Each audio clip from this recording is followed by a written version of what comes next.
Hello there everybody, Oimon here, and welcome to The Moon Sliver. As I sort of mentioned on several occasions, I wanted a bit of a break between my last horror game and my next horror game, and I bought these two little walking simulators, and I was originally going to play them just in my own time.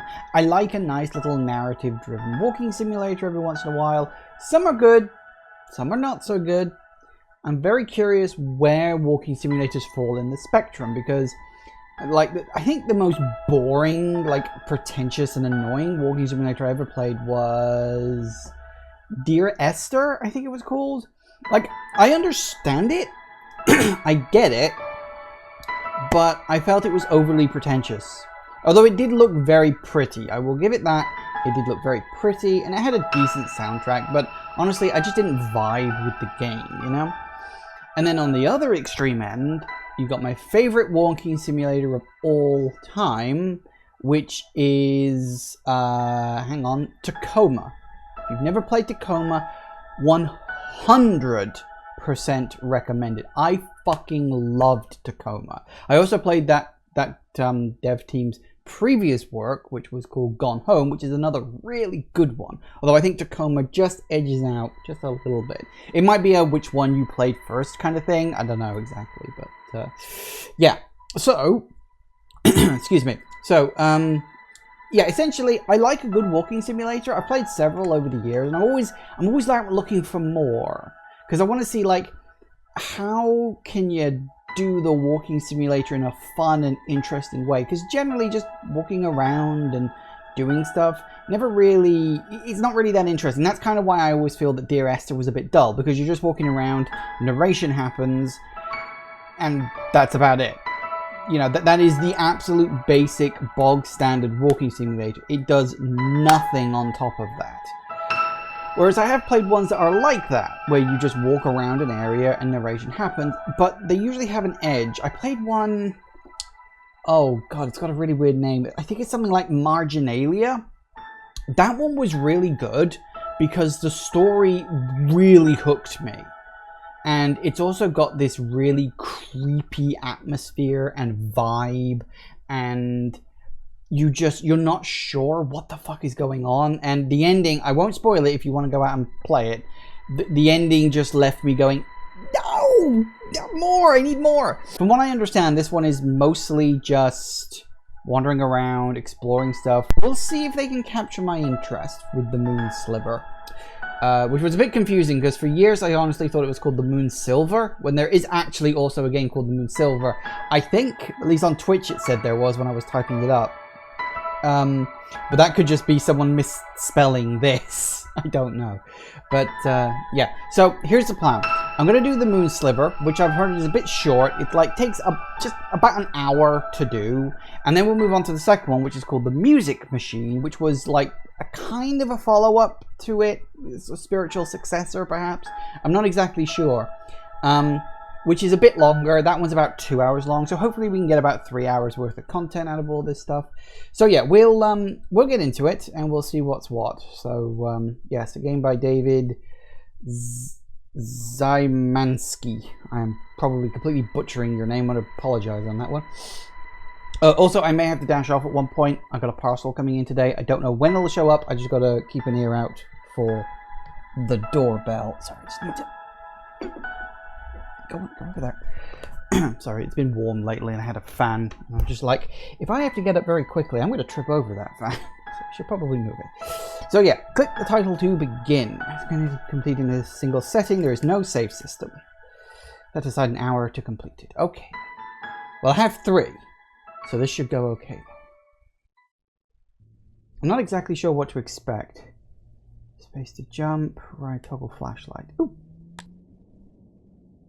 Well, that's weird.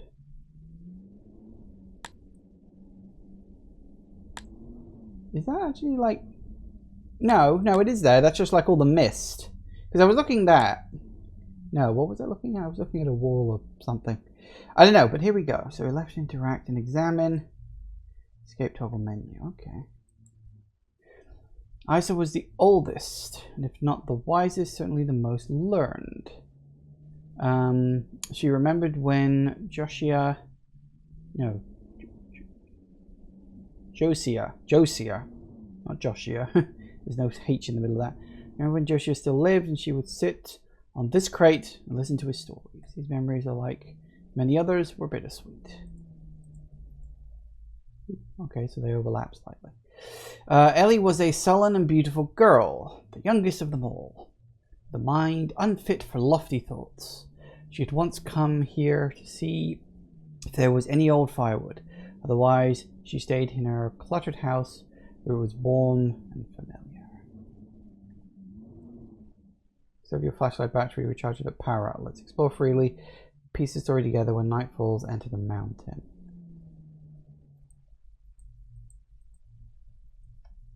Okay. Abel loved Isa, and he loved Danielle and Ellie. And when his mind wasn't turned towards their well-being, it was filled with thoughts of bleak hopelessness. Sometimes he would rifle through the barrel. The promise of undiscovered trinkets raised his spirits, only temporarily. Daniel was a quiet man who spent his life lost in the books of old, or lost in his own thoughts. He wondered where the barrel had come from, and who had put them there. So we do get the little question mark thing show up when there's something important to look at. Don't know how. Ooh. Ooh. Hang on. Yesterday, 4 people lived on this island. Now, only 1 remains. Okay. Whoa. We were in just a little bunker or something.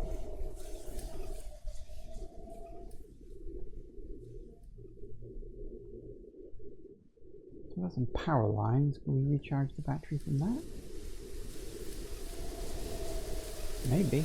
I don't know. Well. It said when night falls, enter the mountain. Well, okay then. Alright. Something there. Oh! I think I picked up a key. Never mind.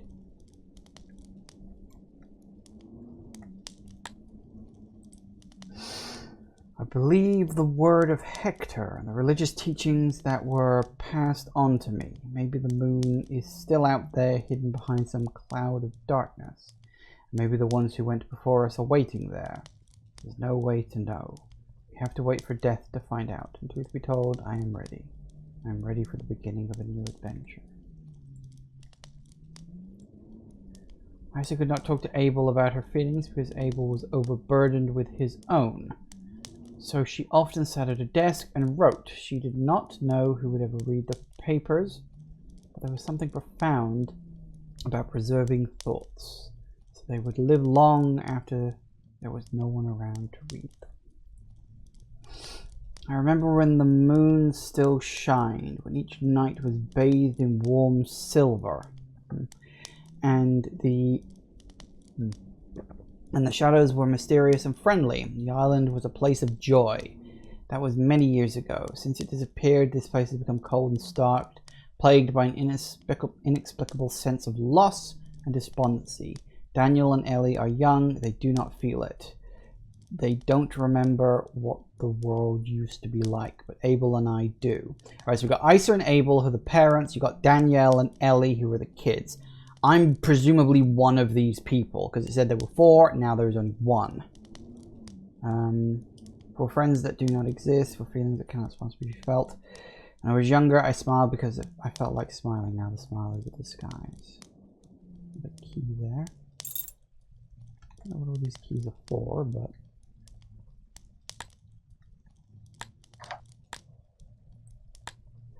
Isa didn't know what the object was, but she remembered her father tinkering with it in his workshop when she was a young girl. The workshop and the adjoining home were now far underwater. She was not a young woman, but even now, seeing it brought her comfort.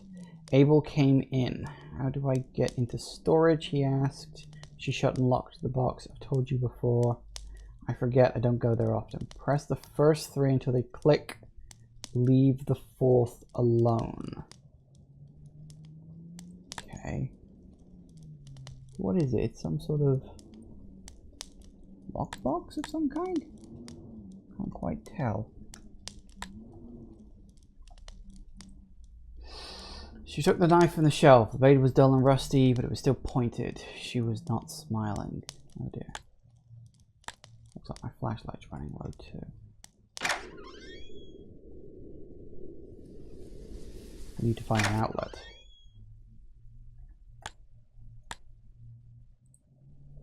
Abel often visited Danielle. He loved to talk and Danielle loved to listen. Isa and I were out for a walk, said Abel as he entered. I thought I'd stop by before you got caught up in a book. Danielle put his book down. Hello, he said. His expression confused Abel. Danielle stared at the pile of wood he hadn't burned for months. Let's talk about Ellie instead. Abel was silent for a moment. What about Ellie? Danielle didn't need to answer. Abel swallowed. Alright, let's talk about Ellie. I've been thinking about life, said Abel, sitting down, and death and uncertainty.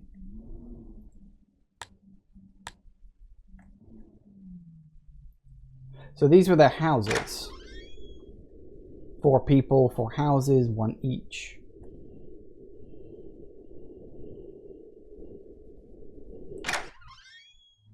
Ooh. They could make more candles. They couldn't make more wood, so Abel burned candles.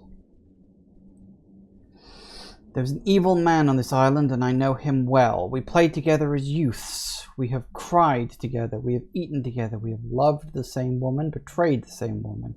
He is my constant companion and my worst enemy. He puppets my arms, legs, and mouth through his own selfish ends and secretly hurts everyone I love as I watch, helpless, with their unshed, unfelt blood on my hands.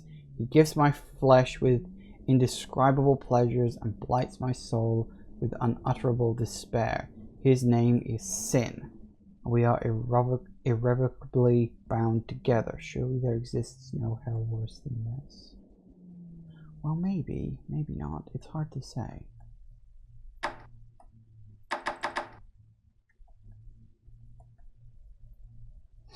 What childlike emptiness I feel, to find the most peaceful solace in fantasy, to find in masquerades a truth more vivid than reality. What sort of twisted villains were the ancient writers, to taunt us with unreachable worlds more beautiful than our own? We have enough stored wood to live long lives. When our wood runs out, we will be cold, but only so cold as to be uncomfortable. The water is rising, but it will be many years before it reaches our homes. Technically, we survive, but to what end? This island is all the world we know, and it is nothing but the broken pieces of a fairy tale. So I'm getting the vague post-apocalyptic sense to this. Like something bad happened, like the moon disappeared. That's... Abel read to escape, Danielle read to feel his lofty, strange thoughts. Isa read to pass the time, but Ellie, as far as Abel knew, she hadn't opened a book in years. What did she do all day? He didn't know. Sometimes he worried about her. He worried about all of them. Were they as melancholy as he was? I'm wondering if there's a key kicking around somewhere. But I don't know because it's getting increasingly hard to read with all this stuff all over the screen. But there's some sort of locked box here. It's a very weird way to do it. Like to outright obscure the screen, but I do wonder if there's a point to that. Like the more you look, the more other people's thoughts obscure your own vision in a way. What were you and Abel doing at his house yesterday while I was climbing the mountain? He answered, casually flipping through the book on a table. It was covered in dust.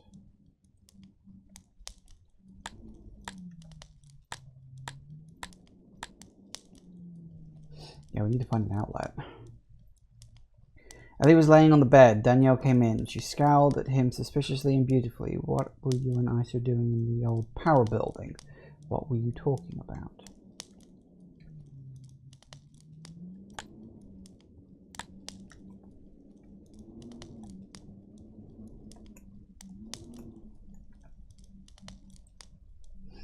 With him. I'm going to get wood, she spat. Did you think I was too stupid to know? He said. I'm going to get wood. Someone did something.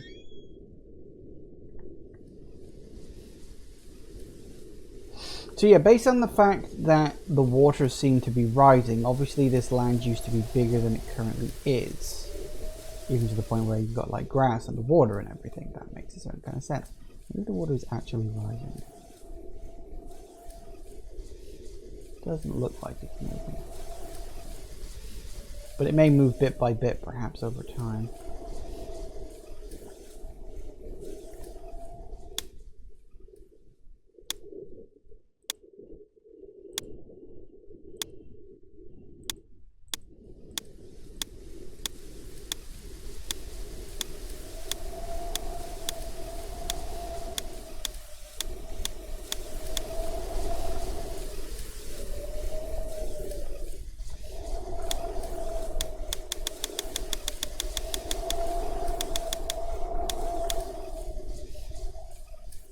Press the 3 buttons and then don't press the 4th one.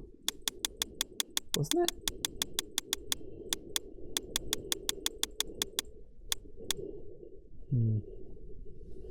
It was something like press the... Hold on.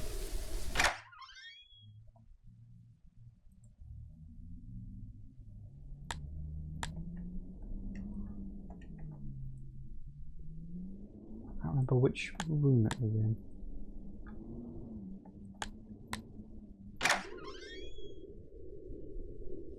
It was in one of these rooms.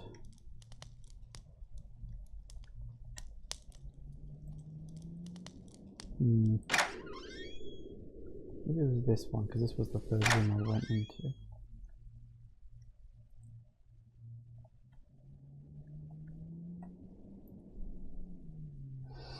Nope, not there.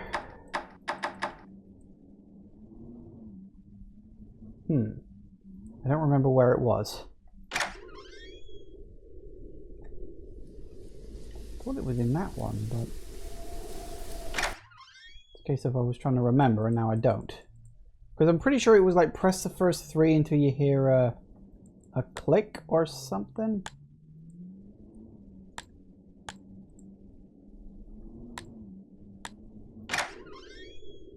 Because I went in this one first, then I went in that one, then I went in this one, but I don't think it was this one.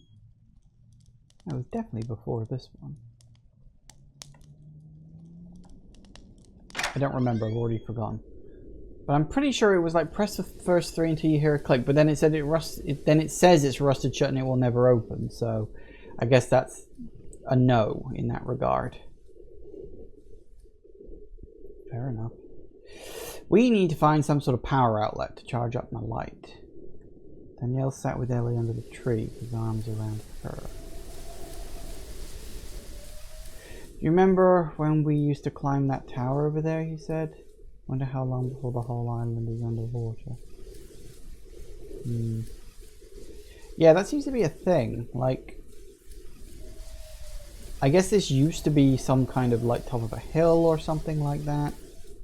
And for some reason the waters rose? Question mark?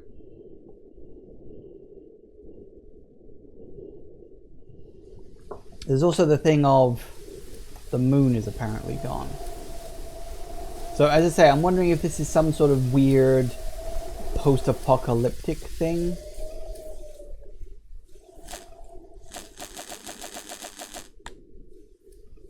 Excellent. Ooh. Okay, admittedly that wasn't what I was expecting to happen. I doubt this full damage. Ah! Come back when night falls. Okay.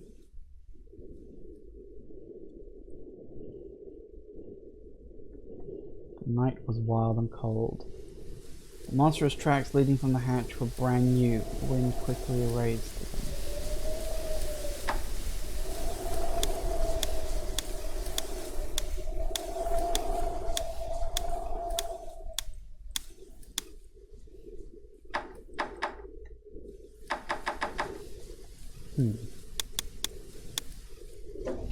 Oh, hey, that did work.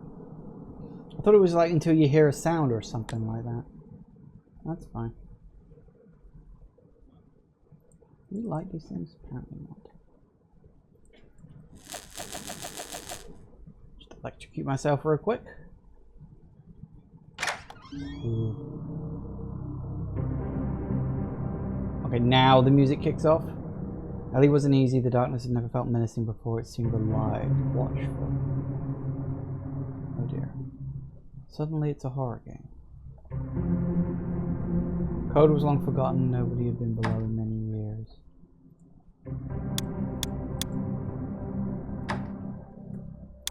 We could try to brute force that, I guess.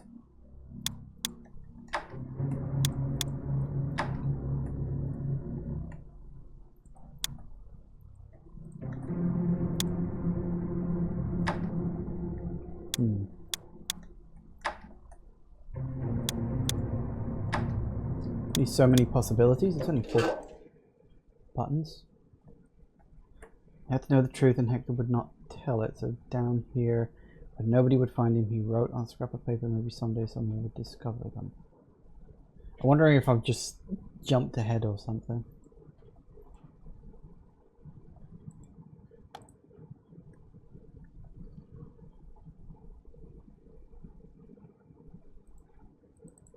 Can't seem to interact with anything. Okay. Well, I can't move any faster than I currently do, so I don't think I'm going to be chased by anything.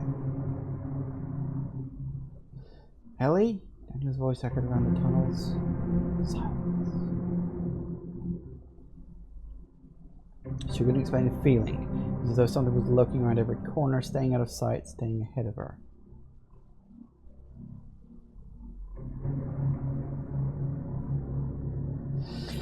Daniel heard soft, scratching footsteps behind him. He turned and shined his flashlight around the tunnel. Nothing.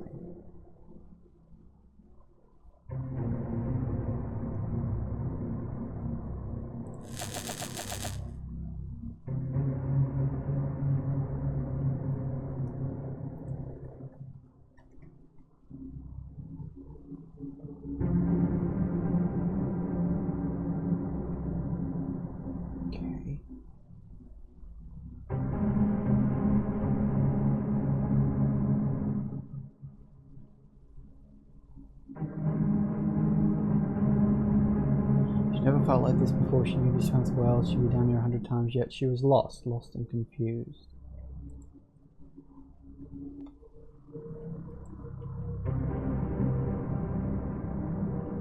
So this is some sort of old military bunker, perhaps?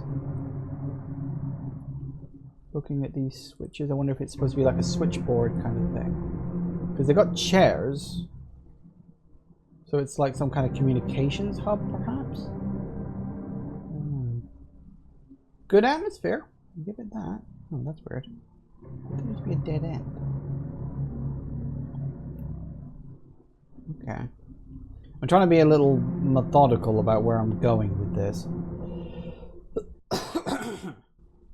Excuse me.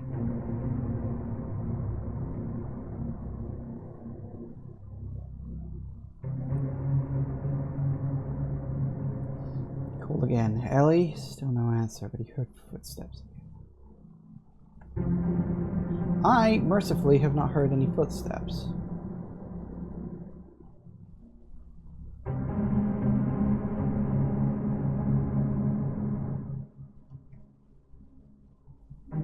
honest to God hope I don't.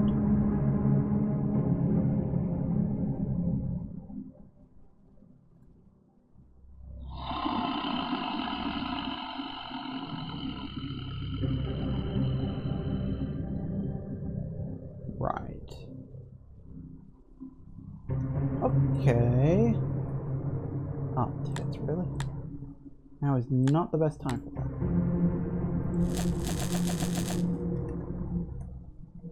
She felt the breath before she felt its claws, and then she was gone.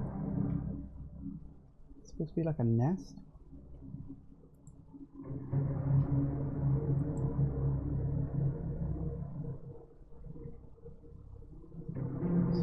was something down here and it killed Ellie.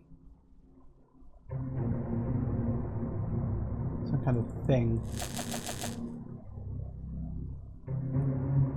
So, I guess that means I can't be Ellie if she was gone. So am I Daniel? Am I the son?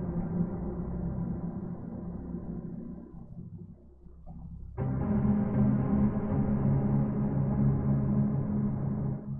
don't know. And then... No, maybe not. Ooh. Didn't have time to cry out as the shadow silhouetted in his flashlight being lunged towards him.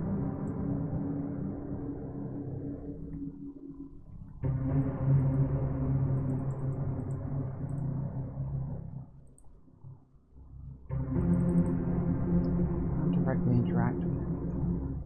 So yeah, Ellie came down here, Danielle followed. I do wonder if I just inadvertently managed to brute force my way into that doorway. That's quite lucky. I feel like I sort of found a little secret there.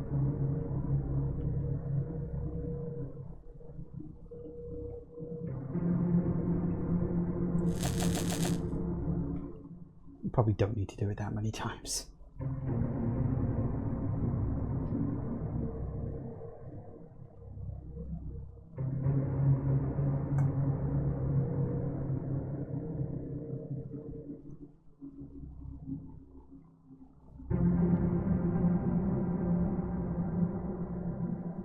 Don't think I went this way.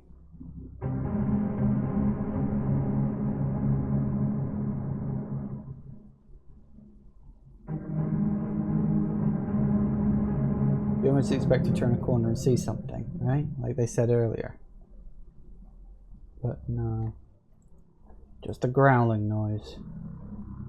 A creature that has made the place its den and has definitely decided it doesn't want me here yet. Okay. Well, okay.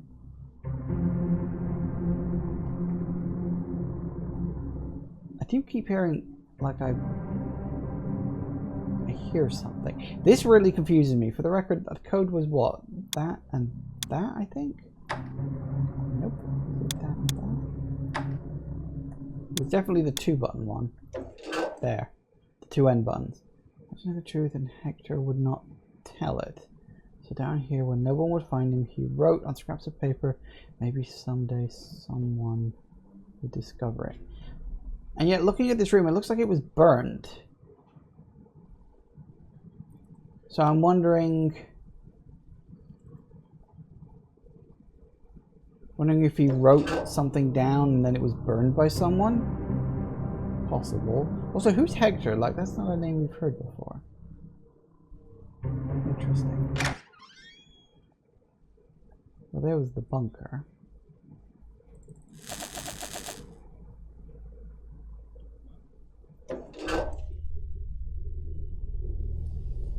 The night was wild and cold. I haven't done exploring yet. Is this night?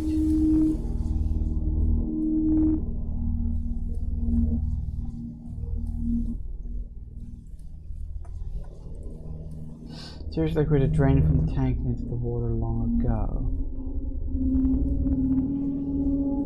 The place was a forest once. Interesting.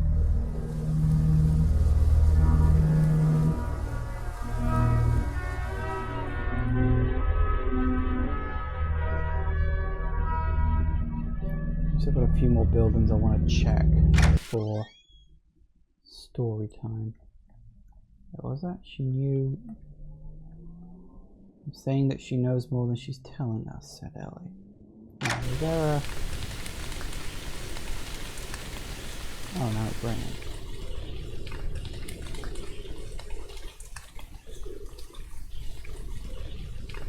Okay, hang on. Obviously going into and out of any building is just like... That's what triggers time to move. The wood was older than anyone could remember, and it rotted and fused with the floor.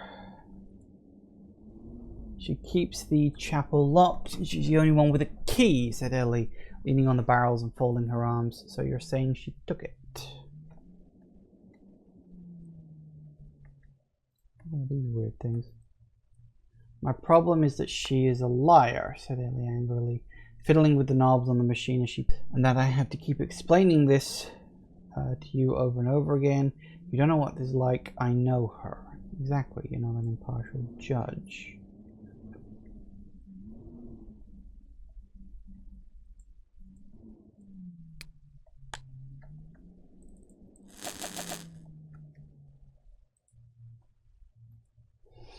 What was your problem with Isa? Danielle putting his book down. He was annoyed at being interrupted here. Oh, she's a liar. Impartial dove. She keeps chapel locked and she has the only key. So you're saying she took it? Saying she knows more than she's telling us.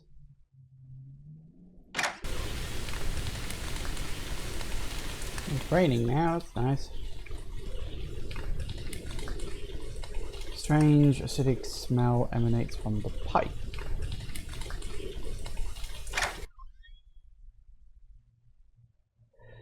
Her face as though she did not feel like smiling.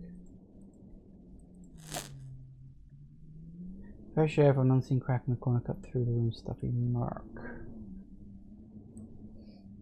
Danielle, you're the last one I gave the key to, said Isa. Danielle stared at the mysterious control panels. He didn't meet her eye. He never met anyone's eye. I didn't take it, he said. Why would I take it? I'm the one that told you it was missing.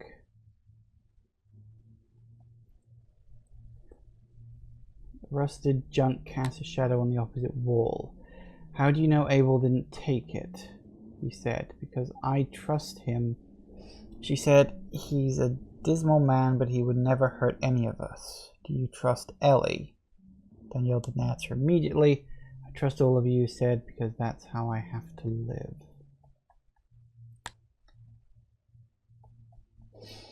So, yeah, obviously Ellie took the key to the chapel. And down beside the flashlight, what about Ellie? Has Ellie mentioned anything to you? She didn't take it either, he said. Nor did I, nor did Abel, and yet it's gone. So the chapel, presumably, that's the place in the mountain?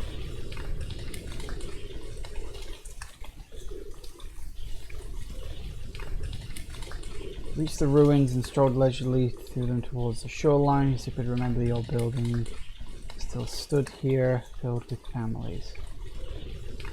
These conversations were not new. Long ago, Isa had learned to love Abel despite and for his despondency. She hugged him as the wind tossed her long grey hair.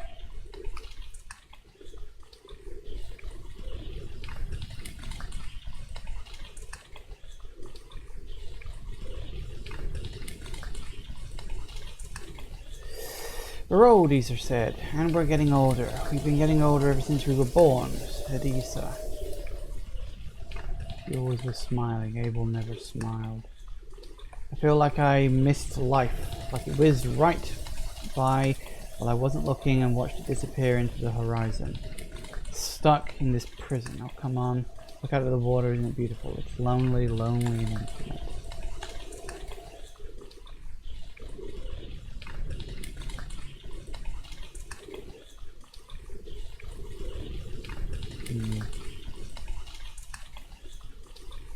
And this was the place where we started, wasn't it? Hello. One last building. Should at least preserve my flashlight as best I can. Quick wander around. That's one building, alright. Oh, is this a chapel? Kinda looks chapelish.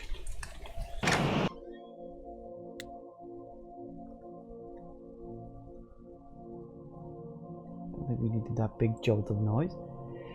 Danielle was still thinking about his talk with Abel the day before as he absent-mindedly picked up the book. Something caught his eye, or rather the lack of something.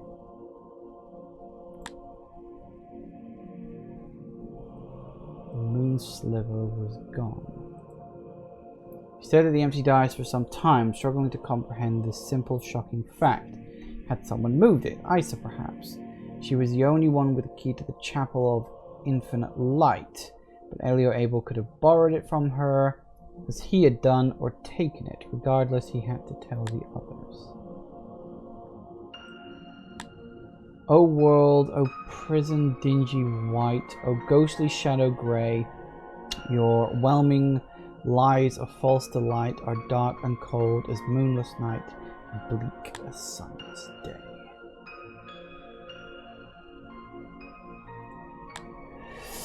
The words of Hector. The moon sliver, I keep wanting to say silver. The moon sliver was written by the pure spring rain upon pages of dried leaves and found by noble Hector.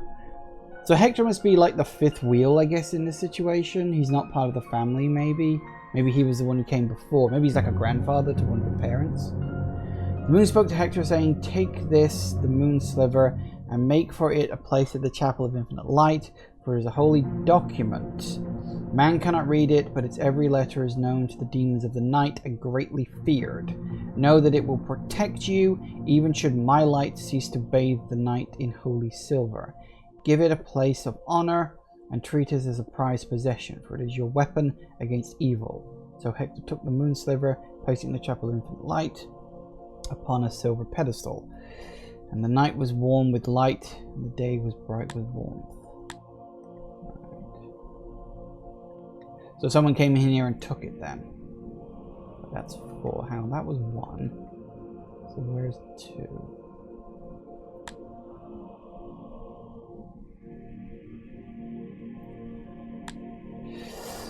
The woodland teeth, the monster of the forest, was more tenacious than the other demons. It hated the people of Hector,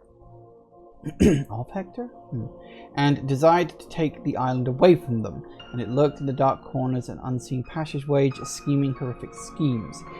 It came to pass that Ursula was taken, stalked by the woodland teeth in the dark underground, attacked and dragged down to hell. Then the moon came to Hector in a dream and said, "Hector, the time has come. Your great enemy has arrived. You would all do well to tremble, for his power is great and his depravity is unspeakable. Go, take the moon sliver from its pedestal and do battle." So Hector went to the Chapel of Infinite Light, retrieved the moon sliver, and went into the tunnels.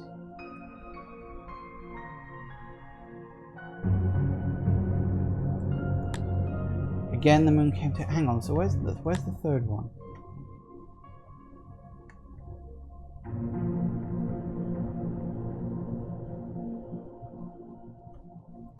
We got 1, 2, and 4, but where's 3?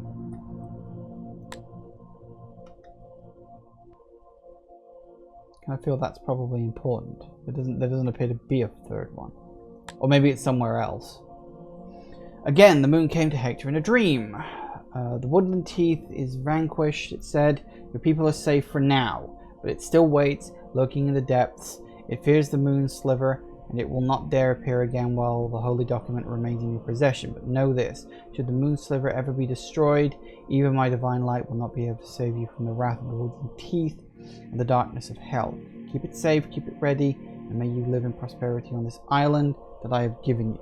Let your prosperity be a sign that the words I speak are true. Huh. So...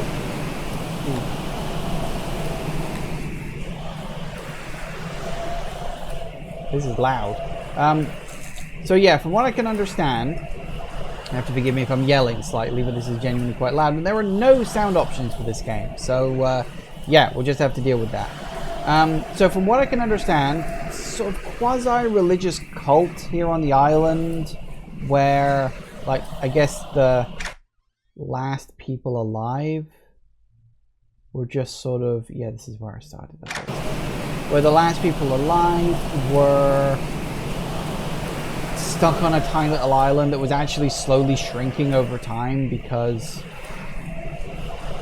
Oh, that makes sense. Oh, look, return to the mountain. Yeah. So, sorry, I was just thinking that Hector said he put the words in that thing, which means that... Sorry, it means that someone knew the code.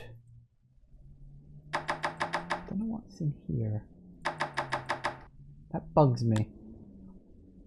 So someone clearly knew the code. Oh, there it is. It helps. He watched Ellie put her clothes back on, his eyes unfocused, not really seeing her. She didn't say anything. Her lips were pursed in that eternal ignorant scowl. He got up from the bed, opened his box. He used to believe that one day he could plant the last few seeds and be able to grow food again, but now he knew that the ground was poison. Isa had given the seeds to him for safekeeping. Isa loved him. Isa trusted him. His eyes filled with tears, but he didn't let Ellie see. He was supposed to meet Isa for a walk, he said. She didn't answer. She just left. Right. So I'm thinking if we are to assume that you got this document, the moon sliver, that was apparently supposed to destroy some kind of evil creature, then I would guess... I am completely fucking lost right now. I would guess maybe she took that into the underground to try to kill the beast. Whatever that creature was in the underground bit. And it seems likely that someone worked out the code to that one room. And I guess we go in here now. Or is it going to remember the last time she'd been under the mountain? Oh, can I go back out a sec? There's no reason to leave. Yeah, well there is, because my flashlight's dying. There was no reason for her to come here, but she had looked everywhere else. She clutched the old knife in her hand. Yesterday, the moon sliver went missing. Today, Ellie, Daniel, and Abel were all nowhere to be found. She knew the word of Hector by heart. The sinister implications were not lost on her. So, what I'm thinking, the creature killed Ellie and Daniel, assuming there was indeed a creature down there. Abel heard her and answered, "I'm here." There's something strange about his voice, something Isa didn't like. What are you doing here? Reading of ages past. You know where Ellie and Daniel are. I do not. They are missing. They are missing, and the moon sliver is missing. Do you understand me? Do you understand what this implies? I do. Night will fall in a few hours. We need to stick together. We can sleep in the same house, mine or yours. We'll keep the fire burning. We'll keep the door locked. And we will pray, Abel. We will pray the unseen moon for mercy and protection. Are you happy here, Isa? We can't stay in the dark. It thrives in the dark. Are you happy? Yes, I'm happy. Please, Abel. There were a few tears in his eyes, and he struggled to control his voice. Isa, I know you. I know every inch of you. I know every corner of your mind. You aren't happy. None of us are happy. Isa didn't respond. I'm staying here. The tears were flowing freely now. I would like it if you stayed with me, Isa. Please stay with me. I will find you, Abel. I let it out, Isa. I destroyed the moon sliver. Isa was shocked and silent. I burned it yesterday after I talked with Danielle. Her eyes were filling with betrayed, angry tears. Want Abel know why? Do you want to be dragged to hell? Do you want us to be dragged there with you? We're already in hell. This island, this horrible, abandoned, lonely island, this place of sin. This is hell. I saw the blasphemous scraps of paper Jeremiah found those many years ago. Right, so Hector wrote the papers, put them in that room. Jeremiah found them, turned it into a quasi-religion. And then the last 4 people who were left on this place were sort of following it, even though the world around them was crumbling away. Perhaps I was the only one who did. I do not believe them, but I have lived life since then. I've seen the truth of their words. Lisa could not respond as tears streamed down her face. She just kept walking towards the sound of his voice, knife clutched in her hand. For the record, the light is just gone now. Did not read the blasphemous scraps, Isfer, but I did. I remember them with incredible clarity, supernatural clarity even. Fear not the dark shadows or the scratches in the night, for the woodland teeth is your salvation, it is also your escape. It said this and more, Isa. The woodland teeth are not here to take us to hell, it is here to take us away from hell. She could see him ahead, her flashlight beam cutting through the sickly fog. He was sitting in a chair, a book on his lap. As she approached, she could see that he was crying too. I really wish I had a flashlight. Please trust me, please. I believe the word of Hector, she said again. She put the knife to her chest point first. No, he said, please don't. Stay with me, don't leave me alone. I love you, she spat tearfully. I love you so much. She closed her eyes and pushed. She remembered where the heart was located in one of her father's old books. Abel was too slow to catch her falling body. He knelt beside her and sobbed for some time. Okay. He was not a strong young man anymore, but Issa's body was light. He would take her out to the water. She'd always loved the water, but then what? Read until it found him? No, he didn't feel like reading anymore. He was ready to be written in the entire Curse Island, books and all. He would simply wander, aimless and free, to take one last look at the island, feel the wind blowing the memories away. Then, when night fell, he would return. So yeah, I'm Abel. I'm the father of the group, basically. So yeah, Danielle and, what was her name? Ellie? Went into the underground. They got killed by some kind of creature, monster thing. She killed herself here. Well, her body's already been thrown into the ocean at this point. And wait.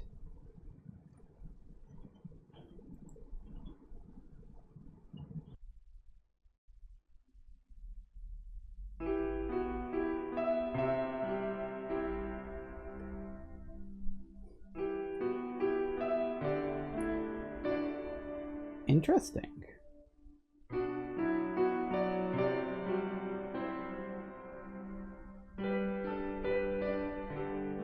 I'm guessing that's it. Oh no, hang on, I can move. Morning dawned on the empty island, cold, bright and windy.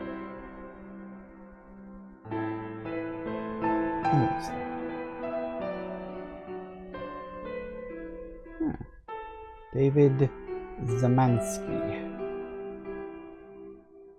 Sound assets. Oh, credits. There we go. So yeah, that's interesting. That was an interesting little narrative. So I guess, like, based on this, like, was it about, like, you know, moving on? Was that place like a kind of purgatory, perhaps? No moon.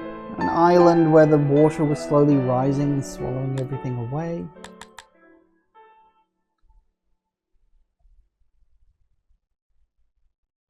Maybe. Maybe. Hard to say. I'm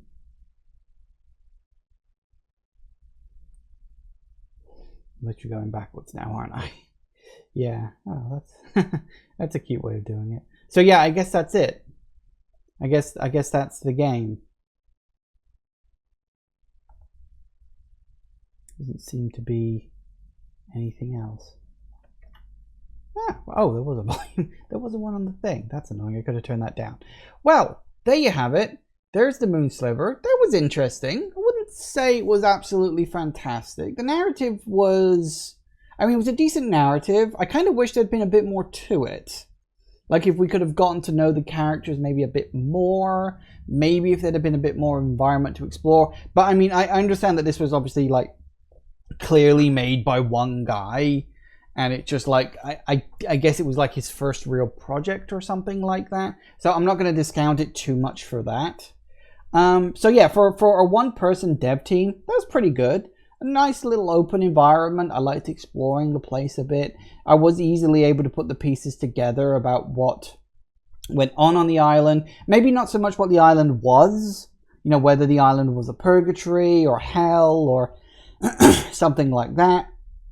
That doesn't need necessarily to be explained. As I said, if he went down this road again, as I said, getting to know the characters a little more, you know, maybe if in the future he could like do a little voice acting would be good. That would really sort of add an extra layer to it.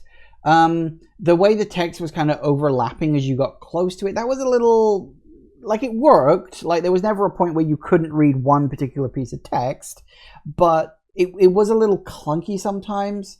And but that, you know, in and of itself, it wasn't like bad or anything like that. It just a little clunky. Like, you could work on that, sort of tweak the settings slightly. But yeah, overall, that was pretty decent. That was good fun. As I said, the narrative was curious enough to pull me in.